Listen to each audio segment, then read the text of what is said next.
nimcada iyo naxariista rabbigu korkiina ha ahaato dhammaan walaalaha Soomaaliyeed ee ku xiran barteena YouTube-ka Fikir Same Studio waa walaalkiin Sahal Cismaan Axmed oo aad aalaba halkan iska maqal aragtaan waa mar kale iyo muuqaal cusub waxaa jirtay oranaysay wiil iyo aabis may dhex martay mise laba nin oo walaala ah ay ahaayeen oo reer guura ah ma sixi karo sida sheekadu ahayd idinka ay sixi doona wixii aan khaldo marka labadii nin maalmaha kamid ah way wada hadlayeen markaasuu yiri ama walaalo ama aabo kiiraba wax weydiinaya moogtaa kan weyn way kala weynaayeen xaggadeeda inay walaal ahaayeen iyo inay isdhaleen labada ma kala saari karo markaasuu yiri waa kaa xoola daajin badnahay oo waa kaa xoola daaqsin fiicnahay oo meel kastaan xoolahayga geeya oo geedale oo aan wax ku ogahay iyo meel kastoo roobku helo maalin kasta sahan baan ku jiraa iyo orod waana iga xoola burburan tahay wiil waan iga xoola qurux badan tahay wuxuu yiri teeda kale wuxuu yiri waa kaa aftahansanahay oo waan ka hadal badiyaa oo waxaan nin hadal yaqaan oo afmaal oo afmiinshaar ah oo belo ka dhacday oo golayaasha la isugu yimaado buska kiciya laakiin buu yiri si kastaan kaaga aftahansanahay markay arintu ay gargasho taladaada la qaataa iyo wixii aad ku talisoba ama dadku ku guuraa ama dadku nabad ku helaa ama arin lagu go'aamiyaa ama ma garanaysaa waa fahmaysaa waxa mar kasta la qaataa adiga fikirkaaga la qaataa aniga oo ka afmaalsanna xikmad kastaan akhriyo gabayo kastaan akhriyo maahmaah kastaan keeno taada la qaadanaya wuxuu yiri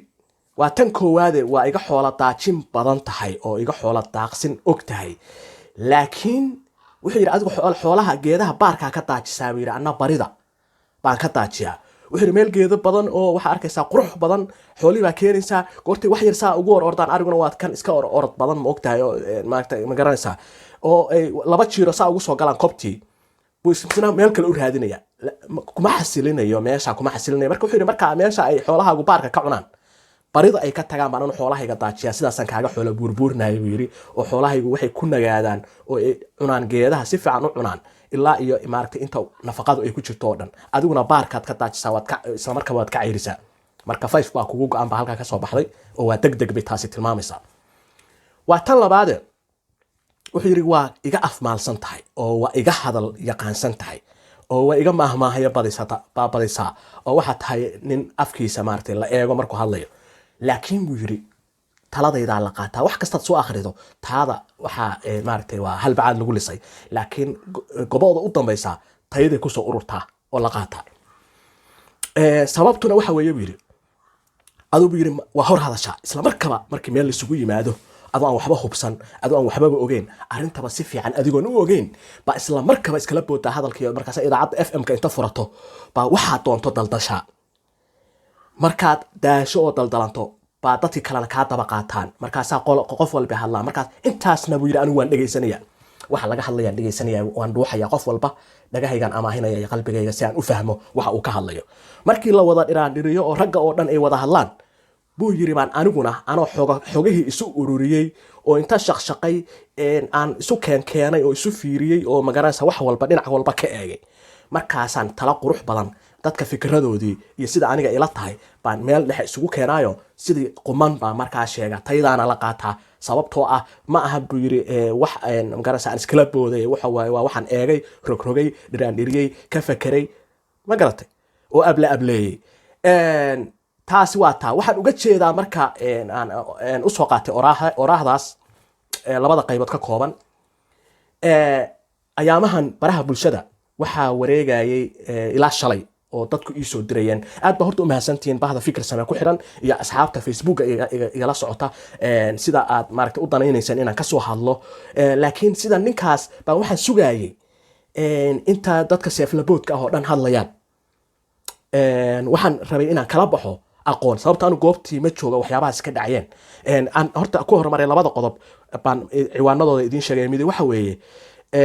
gabdhihii garoonka Mira Awaare ee kubadda cagta Garoowe iyo booliskii rabshadii dhex martay oo dadka kuwaba si uga hadleen kuwaba si uga falceliyeen iyo qodobka labaad oo ah gabadhii umusha ahayd oo ilmaha dhabarka ku sidatay oo ninka askariga ah carada kula dhacday oo ninkeeda ahaa oo uu goobtii ku furay saddex baan kugu furay ugu soo celcelinayay iyo dadkii filinka ka duubayay iyo sidii bulshada Soomaaliyeed uga falcelisay sida marka ay muuqatana askartana askar ciidan Puntland abaa la iigu sheegay oo ay u eg tahay oo ay tahay tan kalena waa Puntland labada arrimoodba way isku sidkan yihiin labaduba waxay wadaagaan inay arrin ciidan ku saabsan ay tahay arrin ciidan ku saabsan oo labaduba arrin dumar iyo askari ku saabsan labaduba waa isku sidkan yihiin sidaa darteed anigu markaan ableeyay oo aan labadaba dhuuxay baan hadday noqotay marka inaan fikirkayga ka dhiibto oo ka hadlo waxa weeye walaalayaal horta waxa geedka go'an ahba oo aan laga murmi karinba in gabdhaha la ixtiraamo oo gabdhaheena ilaashano moral ahaan maskax ahaan jir ahaan intaba aynu u ilaalino oo ay nabad dareemaan oo ay dareemaan farxad dareemaan oo ay deganaan dareemaan sababtoo ah warshadii ina soo saartay hore idinku sheegay la'aantood ma jirneen sidaas cagsigeedana dhinaceeda kalena iyaguna la'aanteen inaga sababtoo inagaaba layna ka jeebay markii ugu horeysay rag baa la sameeyey kadibna ilaahay wuxuu ka uumay xaawo wuxuu ka uumay aadan buu ka uumay inaguna waxaynu nahay dee waxay iyagu iska dhexdooda ka dhashay oo faracii dameen nahay dumarku ixtiraam bay mudan yihiin ragguna ixtiraam bay mudan yihiin labaduna xaq waxay u leeyihiin inay nabad helaan oo aan midna dilka lala jeclaysan midna dilka lala nabcaan yaan khalad fahmin teeda kalena sharciga waa loo simaya ma aha in sharciga la abayuuso oo power baa haysatahay wax ku tumana ciidanku ay dhahaanna ma aha in la dhaho gabdhuhuna waa lama taabtaan oo waxay doonaan intay rabshada sameeyaan oo waxay doonaan kharibaan oo waxay doonaan dilaan oo waxay doonaan burburiyaan baan madaxa loo salaaxaya loo subkaya iyaduna ma soconayso sharciga wixii ku qoran rag iyo dumar waa in loo simaya oo sharciga meesha ka jira iyo nidaamka waxaan ku hormaraya arrinta garoonka Miro Awaare sida ay arrintu tahay waxa weeye gabdhaha rabshad sameeyay oo ilaa xataa gabar booliis ay u gacan qaadeen arrintu meesha ka bilaabatay halkaa weeye labada gabdhood waxa loo walaandeynaya gabdhaha waxa weeye booliis bay gacan saareen gabar booliis ay isugu tageen markii hore horta waxay sameeyeen waxay dhagax iyo arjumaad ku bilaabeen markii laga badiyay kooxdii laga badiyay bay la jireen gabdhuhu taageerayaal u ahaayeen dadkii martida ahaa taageerayaashii martida ahaa iyo ciyaartooydii martida ahaa baa la weeraray oo amnigii baa khalkhal la geliyay meeshii baa fawda laga kiciyay halkaa markay maraysay gabdho booliisaa jira gabdhihii booliiska ka mid ah baa halkaa dumarkii joogay aaday waxay tiri joojiya rabshada iyadii baaba la gacan saarayba iyadii baa la dab saaray dhagax iyo xagtin iyo feer iyo laad iyo wixii lala gaari karay ciidankeena waa arkayseen xabad ma ridin waxba ma ridin laakiin sida fiican bay u handal gareeyeen oo arrinta ay ula macaamileen sida ay kareen siday ku habbooneyd bay ula macaamileen arrinta okay waad garanaysaan qof ciidan ah oo loo gacan qaado oo waajibaadkiisa gudanaya oo aa u gacan qaato iska dhaaf inaad amar diido ku samaysay oo weliba u gacan qaato ka waran muxuu yahay marka halkaa gabarnimada aad dhowraysaa maxay tahay sharci baa jabisay xaq waxaa u leedahay in lagu xiro la iska kaa qabto horar baa tahay dalka iyo dadkaba horar baa ku tahay sharciga horar ku tahay in lagu xiro waajibaad bay tahay oo markaa wixii dambigaa gashay maxkamad lagugu soo taago oo laguga ciqaabo rag ama dumar kaa rabto ahaw intaa waa in wax loo fahmaa oo dowladnimada la fahmaa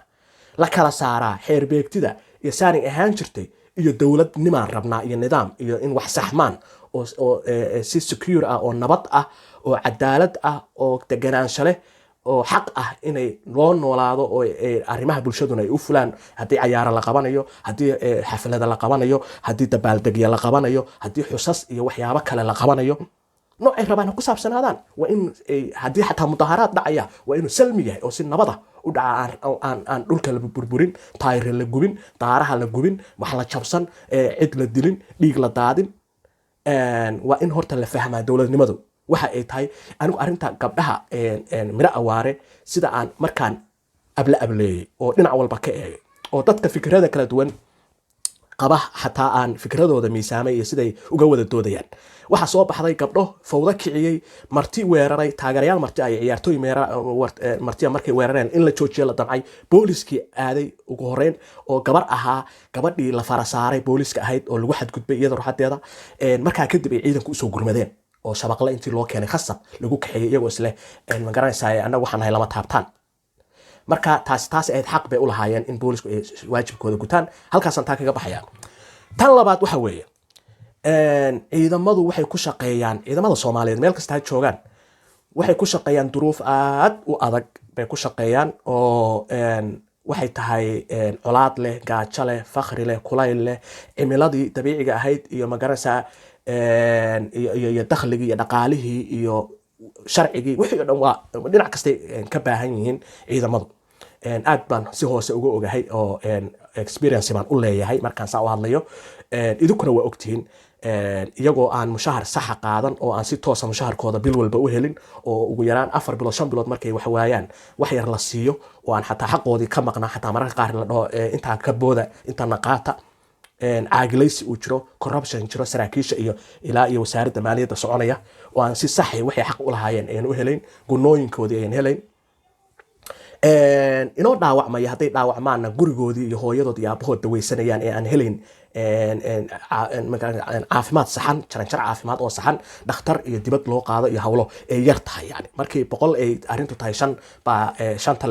lafweynta ah ama magaranaysa oo la isdhaho arrintan waa arrin weyn oo indhaha lagama qabsan karo unbaa wax laga taabtaa oo 4 xabaa Turkiga la geeyaa. waan ognahay kama hadlayo gobol gaar ah, waxaan ka hadlayaa ciidamada Soomaaliyeed oo dhan oo dhulka Soomaaliyeed oo dhan ama Soomaaliya oo dhan ama maamul goboleed ha noqdo ama wax kale ha noqdaan. marka waxa weeye jaalayaal ciidamadu way dhiban yihiin. iyagoo sidaa u dhiban bay haddana waxay leeyihiin faamilo, caruuray leeyihiin. cuqubaana ina kaga dhacaysa. waxaa la rabaa in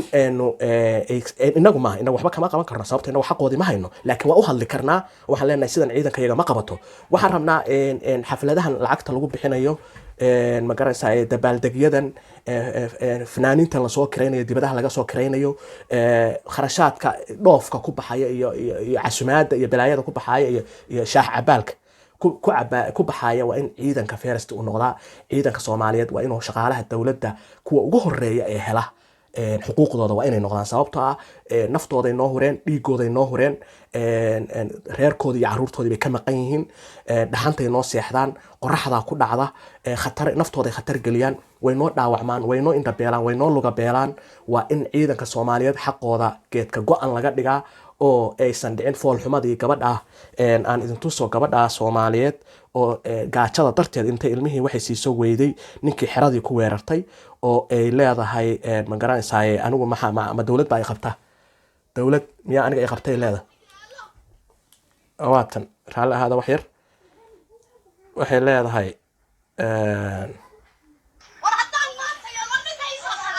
wataa ilmihii bay dhabarka ku sitaa.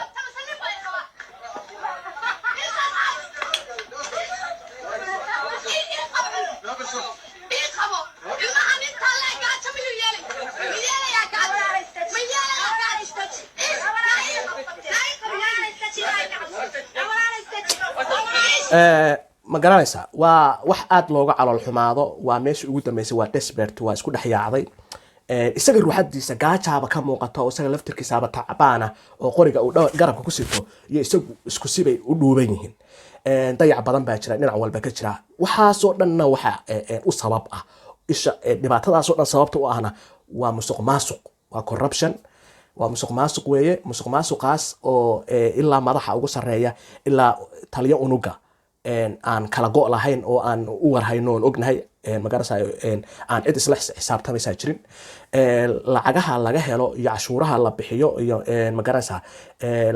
waxaasoo dhan waxay ku filan yihiin xataa ilaa shacabka in cayr la siiya ku filan yihiin haddii si sax ah oo nidaam ah loo qaybsado oo loo maamulo oo la iska ilaaliyo xadgudub iyo xaaraan iyo xatooyo xoolo dadweyne. waxaasoo dhan ma aysan dhicin. ciidamada hala garab istaago, halala shaqeeyo, rabshada hala iska daayo, halkan aan ku dhashay, halkan aan ku dhalatay nidaam bay rabtaa. haddaad maaragtay aad garowe ku dhalatay, garowe ciidan baa jooga, waxaa rabto ma samaynaysid, ma kharibi kartid ciyaar socota, ma kharibi kartid shir socda, dad wax ma yeelayn kartid, xoolo hanti ma burburin kartid, qof dhiig kama keeni kartid. waa sharci ku qabanaya, waa inuu jiraa, haddii kale garowe ma ahaanayso. waa sidaasaan idin leeyahay. asxaabta qiimaha badan ee fikir same igala socoto horta aad iyo aad ma mahadsantihiin. kuwa nagu cusubna waxaan ka codsanayaa inay kanaalka subscribe saaraan, muuqaalada la sheeg gareeyo, la lay gareeyo, barnaamijyada noocan oo kale ah,